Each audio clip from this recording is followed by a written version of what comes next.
New York.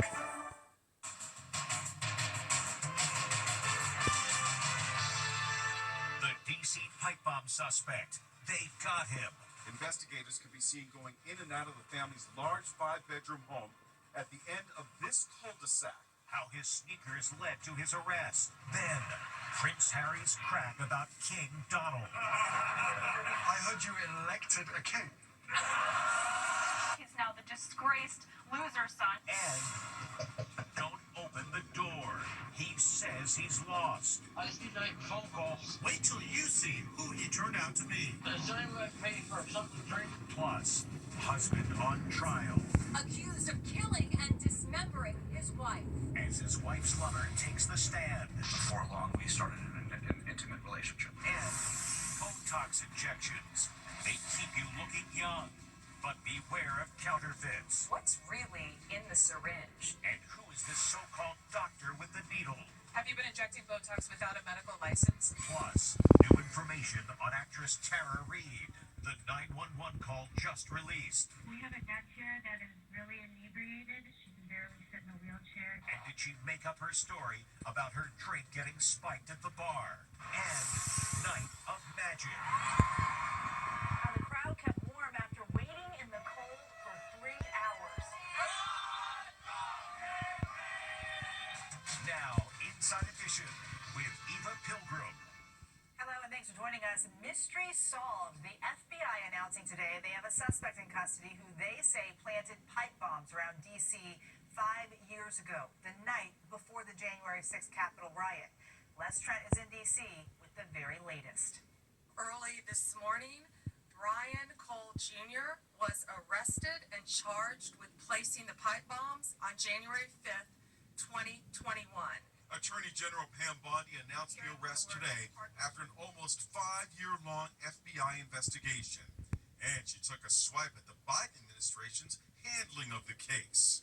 That evidence has been sitting there collecting dust. This wasn't a new tip. It wasn't some new evidence. It was the hard work of President Trump's administration. Here's what we know about the suspect. His name, Brian Cole Jr. He's 30 years old. He lives in Woodbridge, Virginia, 24 miles from the Capitol. His mother is a realtor, and he works for a bail bondsman. I remember very vividly when we learned about those pipe bombs. It was so disturbing. Police and FBI today blocked off the quiet suburban street where the suspect lives. Investigators could be seen going in and out of the family's large 5-bedroom home at the end of this cul-de-sac. They also searched a wooded area behind the house. CSI teams in white protective gear were spotted, and a K-9 unit was brought in to aid in the search. I saw him yesterday. You saw him yesterday. Yeah, I saw him yesterday walking his dog. House Speaker Mike Johnson welcomed the arrest. I'm waiting for the details. We've been in meetings all morning, but it's obviously a great development. The pipe bomber was caught on surveillance cameras as he wandered the streets of the Capitol as he planted the explosive devices at Republican and Democratic Party headquarters. They never detonated. No facial features can be seen, but analyzing the video, agents discovered he was wearing a pair of Nike Air Max Speed Turf sneakers. 25,000 pairs of that specific style of Nikes were sold before January 5th, 2021. Information from credit card purchases reportedly helped investigators close in on those sneakers and led them to Cole. Also helping track the suspect down, cell phone records show his cell phone pinged near the RNC and DNC offices on January 5th, 2021. Prince Harry popped up on late night TV joking around about Christmas movies with Stephen Colbert, and he couldn't resist taking a jab at President Trump, joking that America had voted for a king. Prince Harry is taking on Trump on late night TV. Harry joined Stephen Colbert for a skit about royal-themed Christmas movies and took a jab at the president. Look, I would say we're obsessed with royalty. Really? I heard you elected a king. The folks at Fox News didn't appreciate Harry's joke. He splintered the royal family so that he and Meghan could go rogue. He's now the disgraced loser son. Back in England, Harry's sister-in-law, Princess Kate, dazzled at a state dinner at Windsor Castle, wearing a glittering tiara, the largest she has ever worn. It once belonged to Queen Victoria, who stipulated in her will that it could only be worn by queens or future queens. Don't open the door. In the middle of the night, a stranger appeared at a woman's front door asking for some water. Thankfully, she didn't open the door because turns out that man was a fugitive facing some very serious charges.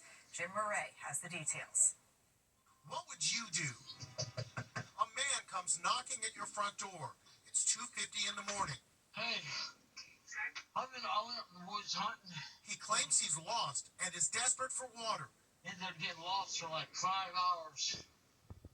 Is there any way I can pay for something to drink? And he has another request for the female homeowner. I just need to make a phone call. I got my money. All the homeowner's instincts told her, don't let him in. And it's a good thing she didn't, because the stranger at her door turns out to be an escaped inmate who cops say is armed and dangerous. His name is Timothy Shane, and he faced charges of having allegedly kidnapped his girlfriend and then taking cops on a wild pursuit that ended with his arrest. But then he escaped from a hospital after cops say he faked a suicide attempt. This blurry image shows him fleeing in a hospital gown. With the cops hot on his trail, he ended up here at the front door of Audrey Flournoy's home in Covington, Georgia. Were you worried when you saw this stranger at your door? I was actually very worried and scared at the time. He asked for a water bottle and then he proceeded to ask to use our water hose. And I'm telling him, no, sir, there's nothing in here for you. She says she immediately reported the strange visitor to police. Thanks to her tip, cops found Timothy Shane hiding out in the house behind Audrey's. It's just crazy. I'm just thinking about what if I would have opened the door? What would have happened? An internal investigation has been launched into how the suspect escaped from that hospital. Was jealousy the motive for murder? We've been following the Brian Walsh case. The Massachusetts man is accused of murdering and dismembering his wife. A dramatic moment in court as we learned the wife had a boyfriend. And as Ann Mercogliano reports, today that boyfriend took the stand. Mouths dropped at the high-profile murder trial of an art dealer accused of killing and dismembering his wife. William Fasto, a real estate broker, took the stand today and admitted he was having an affair with Anna Walsh, whose husband, Brian, is on trial for murder. He says he met Anna when he sold her a townhouse in D.C. We quickly became close friends, then confidants, and before long we started an intimate relationship.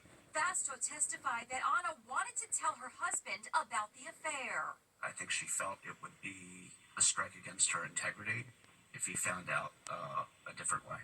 The witness testified that the last he heard from Anna Walsh was a Happy New Year message on New Year's Day 2023. He grew concerned when he couldn't contact her in the days that followed. Then he said her husband called him on January 4th. I pushed the call to my voicemail. Why'd you do that? I was in an intimate relationship with his wife. I had not heard from her in several days, and frankly, I was concerned that maybe he had found out and was calling to confront me. The voicemail from the husband was played in court.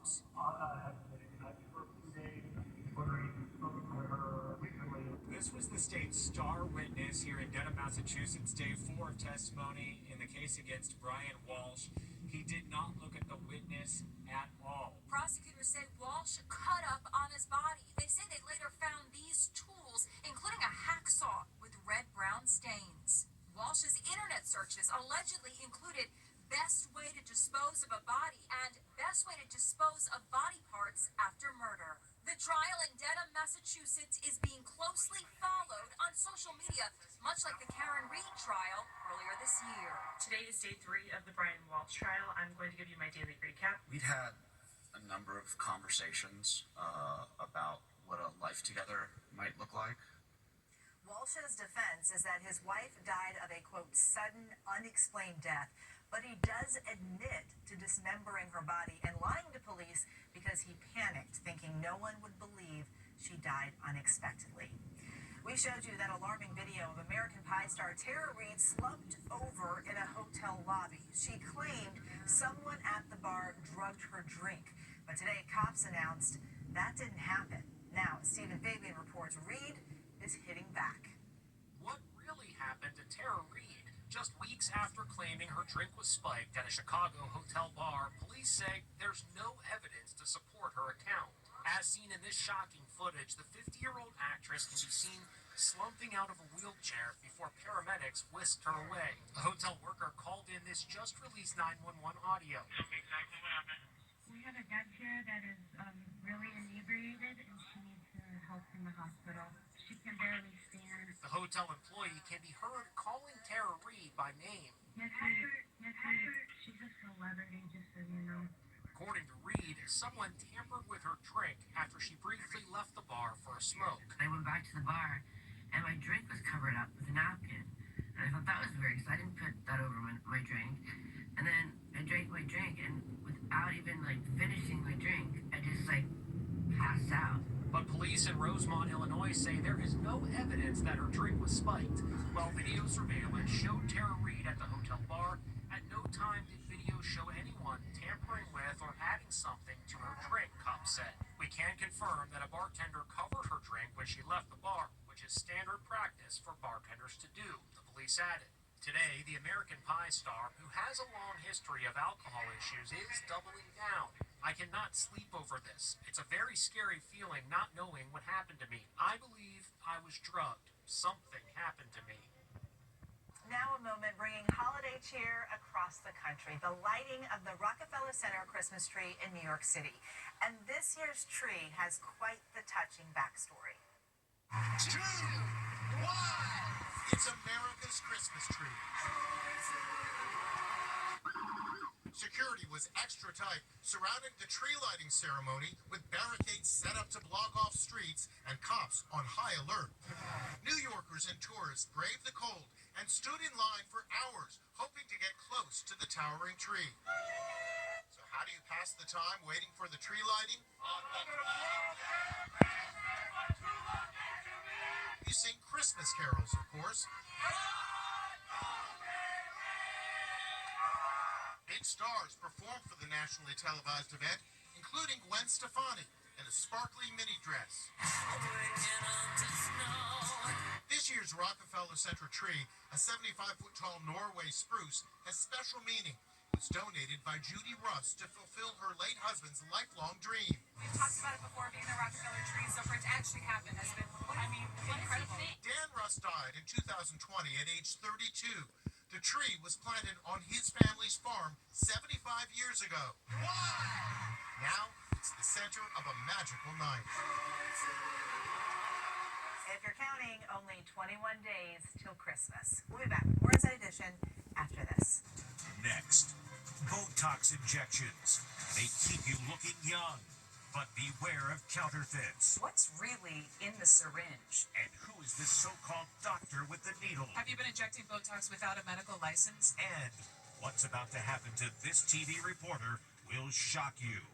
Inside Edition with Eva Pilgrim will be right back.